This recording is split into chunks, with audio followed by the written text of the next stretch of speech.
morning. Good, or afternoon. Or middle of the day. Or 3/4 through the day. Or at 1 a.m. Whenever you're watching this. Any time of the day. Howdy. I went cowboy there. Yeah, we were going from like intro to like cowboy. What? Do cowboys say howdy? I think if we asked a cowboy that, he would probably be offended. Do you know any cowboys? I met some in Mexico when I went on a mission trip. Really? Like legitimate cowboys. Really? They were legit. They were like they rode horses. wrangling up. Oh yeah, we put on a rodeo as like a did they wear ministry spurs? thing. Yes. Did they? Yes, I believe they did. Dude, they were like roping the bulls like bosses. It was incredible. Then, I was awestruck by their skills. Praise the Lord. Yeah. So that is amazing. Did you get some tacos while you were in Mexico? That's the real question. Literally so many. I think on the way out, I probably ate 9 or more tacos, just in one sitting, because tacos are life. Al Pastor? Oh, absolutely. A little pineapple in there? Oh, the best. It's amazing. So good. Don't get me started on the pineapple thing. Pineapple doesn't belong in a taco. If you've never had Al Pastor tacos with pineapples in it, you haven't lived. No, you have not. You have not lived. Not lived. No. Anyway, pineapple it's like the bacon of the fruit world. It is. It's so good. I didn't realize that till now. Unless you're allergic. I know someone who's allergic. She's allergic to it. One of my students. Yeah, and she just needs to get over it. She should just fight through the allergy. Come on. Get over it, Emma. Come on, Emma. Is it Emma? It's Emma. She's allergic to pineapple. Emma, it's fake. Because I've asked her multiple times, hey, do you like pineapple on pizza? And she's like, I'm allergic. I can't eat it. I'm like, oh, that's what an excuse. That's sad. That's what I used to say when I was like 9. And yeah. I'm not a big cheese guy. Yeah. And when someone would make something with cheese, I'm like, oh, I can't have this. I'm lactose intolerant. I lied. You lied? I did. But I've been forgiven. Anyway, we're going to move on to more important things. Yes. But we're glad you guys are watching. Yes. This is a 2-part episode. Part 1, part 2. And then there'll be a part 2 next week. Yep. But this is part 1. Part 1, and we totally forgot our coffee, and I realized after we started the episode. We're just trying to get things going. We're just trying to get it going. We're on a time crunch today. It's like you needed the coffee to remember the coffee. How does that work? It's like you need coffee to remember that you need coffee. No, that's like my ritual. When I wake up in the morning, I just make my coffee. You have a ritual? It's a ritual. What happened to Jesus?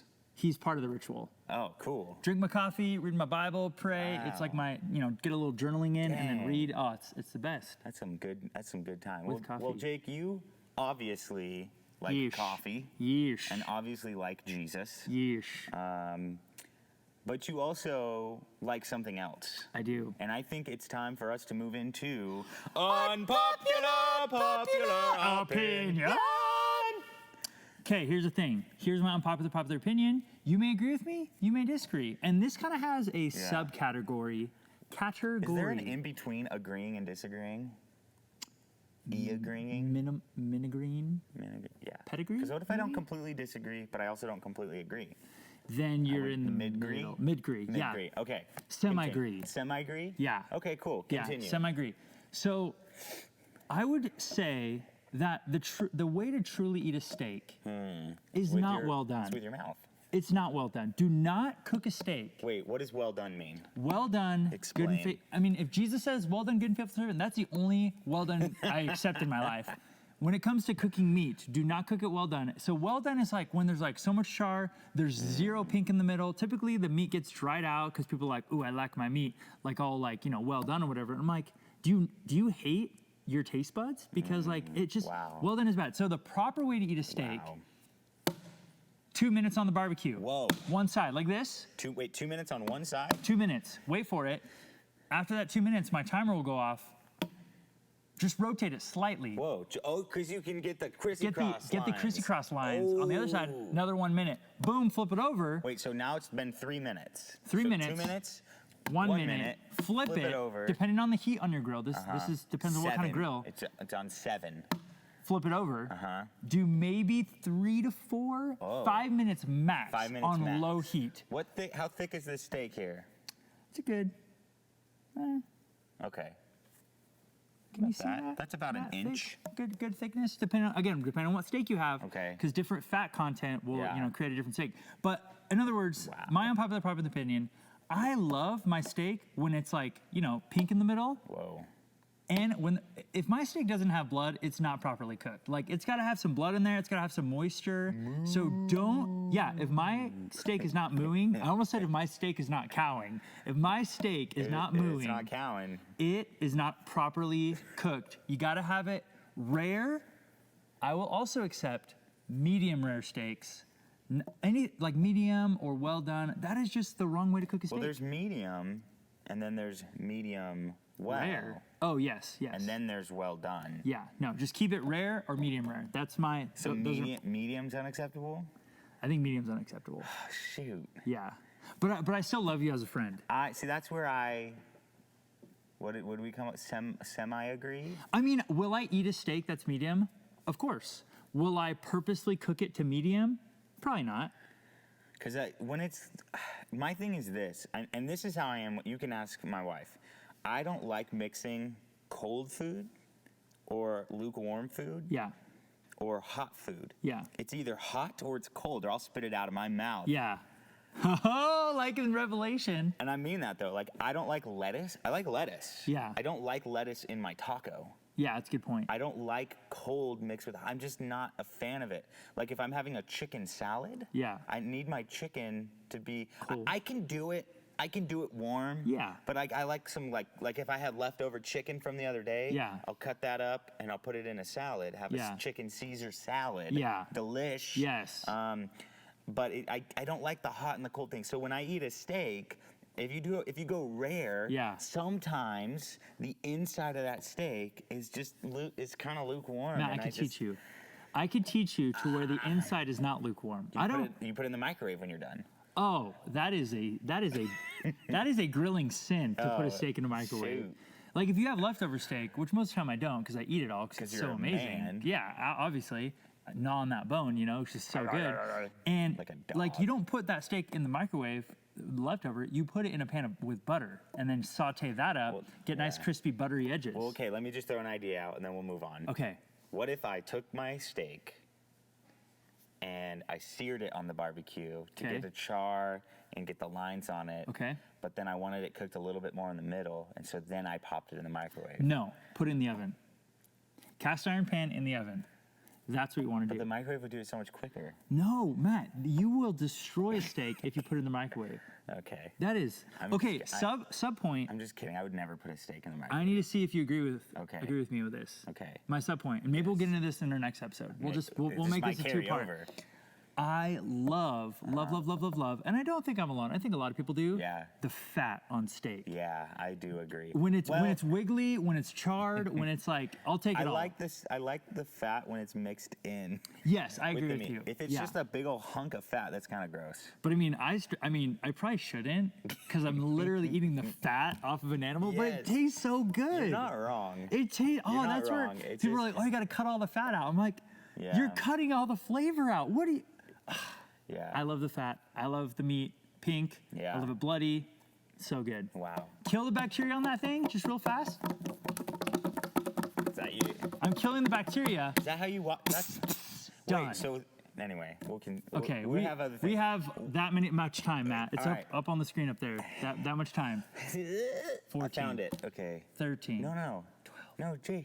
Should I just count down? No, I'm stressed. Okay, no stress. All right. Topic of today. Topic of and this today. is gonna carry over. Yep. We're gonna talk about this. We can talk about this for a long time. Yep. But it's topic of Cowboys. cowboys.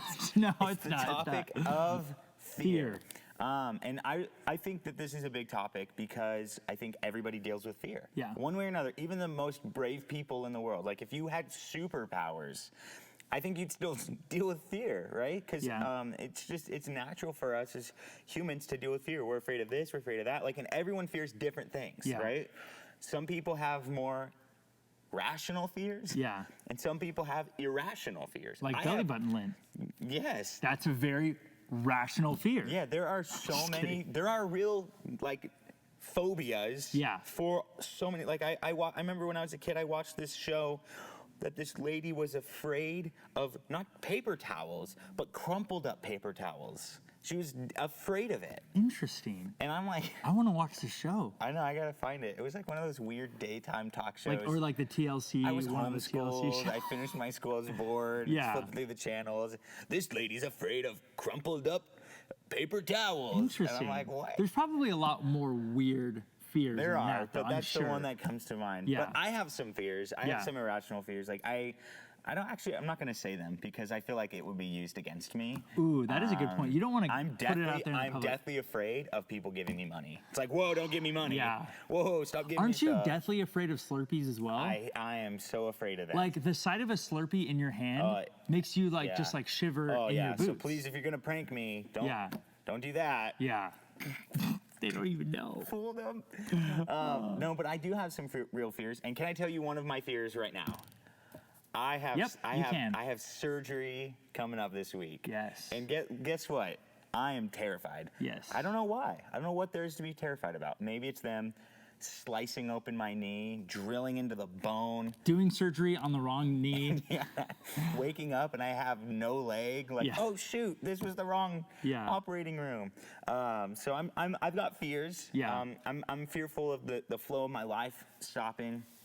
So that's kind of the fear in my mind right now. For sure. But there's so many other fears that I think most people, and I'm going to go specifically Christians, we deal with, and that's this fear of publicly, right, and being open about our faith. And good I one. think of someone in the Bible who is similar to that. He's someone who, if I said to pick one person in the Bible that exemplified fear, Yeah. who would you think of? Like, just, I know you know who I'm going to talk about, but if that's the person, then that's fine. But When I think of fear in the Bible, I mean, well, off the top of my head, without Yeah. using the knowledge that I know about who you're going to share Yes. on, I would even say Moses. Moses definitely He really struggled with fear. did struggle with fear. And yet he led a pack or a group, the Yeah. Israelites, of like millions of people. Like his fear hesitated him, but it didn't stop him. Yeah. The person I'm thinking of is Peter. Yeah. We think of Peter as this like big buff fisherman probably, guy. probably with a beard. Probably had this gnarly beard. Yeah. You know, he probably like ate fish raw. Yeah. You talk about rare Like meat.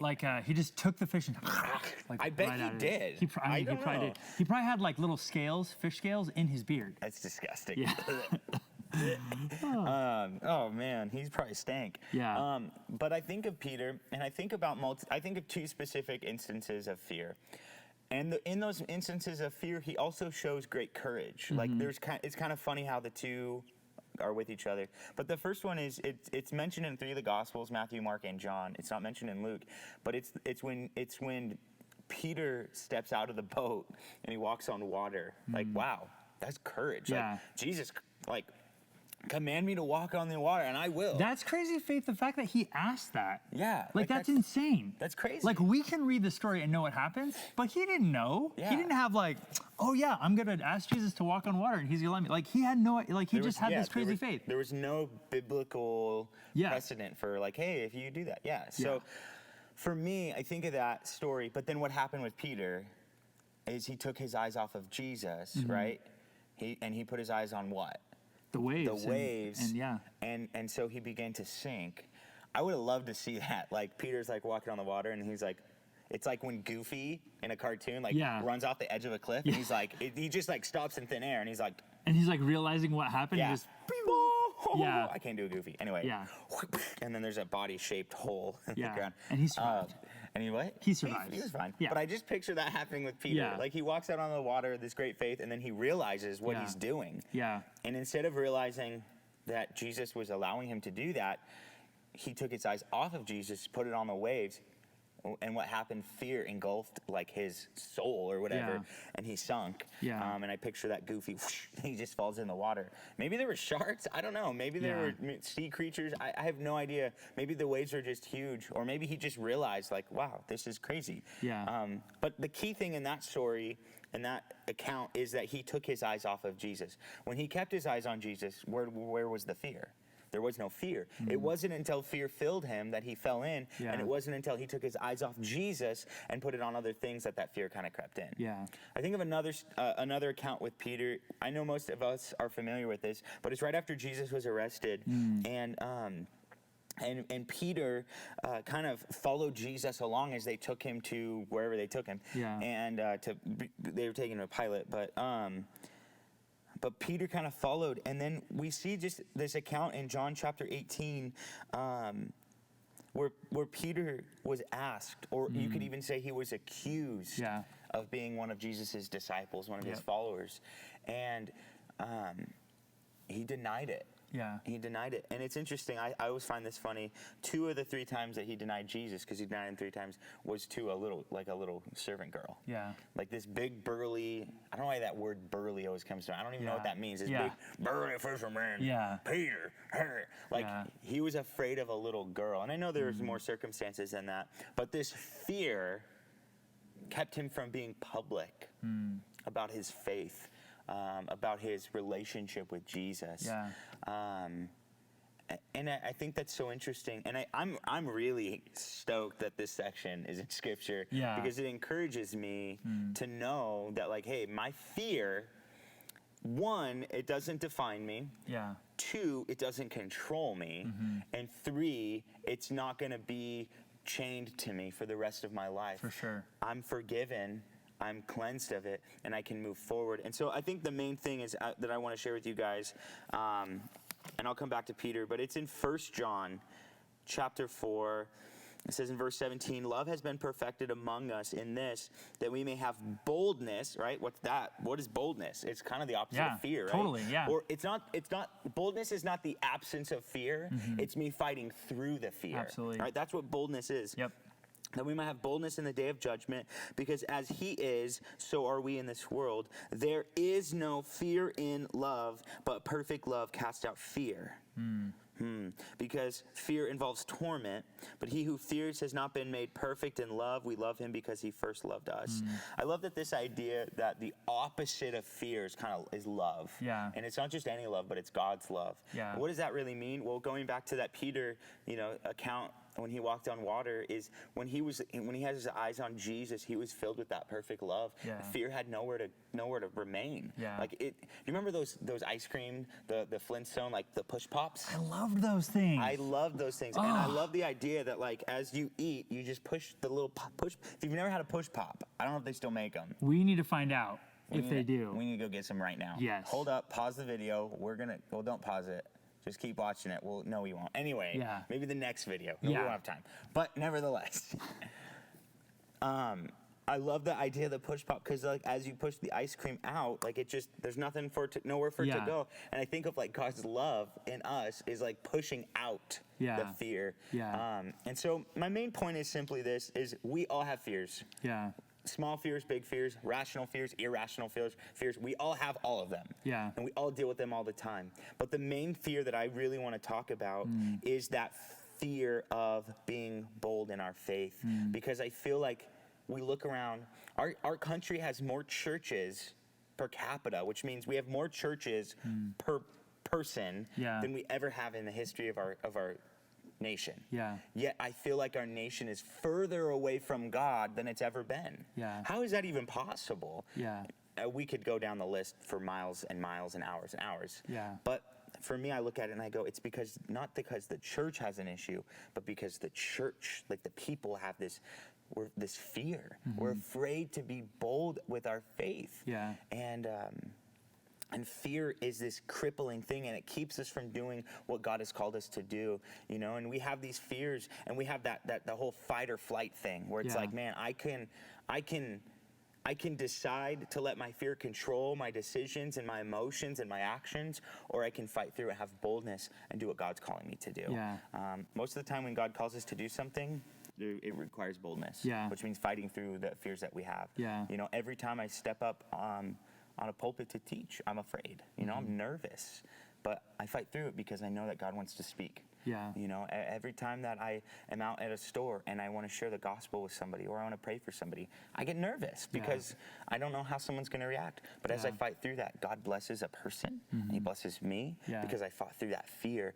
And I think about Peter and the other disciples too, but we just talked about it in we did our Easter special with our wives, and I love that, we all talked about different characters and how the resurrection changed them. Yeah. What did that do? It gave them boldness in spite. It didn't remove their fears in the sense that like, oh, no one's going to do anything to us. No, they died horrific deaths. Yeah. And I'm sure that they were fearful of those deaths. Yeah. But they had boldness because they took their eyes off of their problems and they put their eyes on Jesus. And that's what gave them the ability to fight through their fear and to be who God called them to be, Yeah.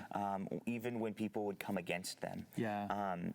And Peter, the same thing, man. We've talked about this before, but Peter became like I guess you could say one of the founding fathers of the modern day church. Like the Catholics believe that he was their first pope, which I don't know. It seems a little silly to me, but nevertheless, like they regard him in their history as like this founding father of this movement of our the way we function in churches now, and that comes from like coward Peter who denied Jesus 3 times. Yeah.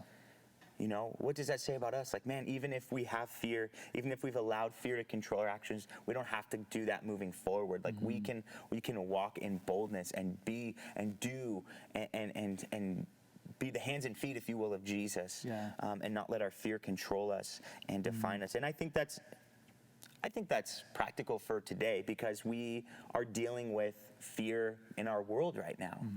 And whatever your thoughts are on this whole pandemic, it doesn't matter. We all have fears in it. You know, my fear is that, you know, outside of the fear that we, you know, obviously we don't want people to get sick. We don't want people to die.